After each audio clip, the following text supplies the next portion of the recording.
এই পিঁপড়াদের রানী কখনোই বাইরের দুনিয়া দেখেনি। সে অল্প একটি চিনি খেলেই তার শরীরে অনেক শক্তি চলে আসে, যার ফলে সে 1 মিনিটের মধ্যে অনেকগুলো ডিম পাড়তে পারে, যা দেখার পর সবগুলো পিঁপড়া অনেক অবাক হয়ে যায়। কিন্তু এই অবাক করা বিষয়টা লাল পিঁপড়াদের সেনাপতিও জেনে যায়। এজন্য সে জলদি করে তাদের রানীর কাছে গিয়ে তাদের রানীকে সবকিছুই বলে দেয়, যা শোনার পরে লাল পিঁপড়াদের রানী সেই জাদুময় চিনি খাওয়ার জন্য অনেক লোভী পড়ে যায়। এরপর সে তার সব সেনাবাহিনীদেরকে জাদুময় চিনি আনার জন্য কালো পিঁপড়াদের মহলে আক্রমণ করার জন্য পাঠিয়ে দেয়। তখন লাল পিঁপড়াদের সেনাবাহিনীরা কালো পিঁপড়েগুলোকে মারার জন্য অনেক ভয়ঙ্কর ভয়ঙ্কর কেমিক্যাল নিয়ে এসেছিল।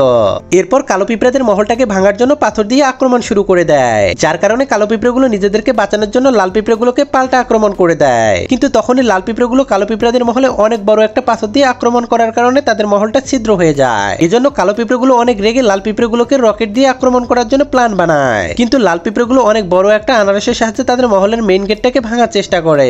তখন কালো পিঁপড়েগুলো তাদের মহলের চারপাশে রকেটগুলোকে রেডি করে দেয়। পরের পর্বে লাল পিঁপড়েদের সাথে কি হবে দেখতে চ্যানেলটি সাবস্ক্রাইব করে ভিডিওটাতে একটা লাইক করে দিন।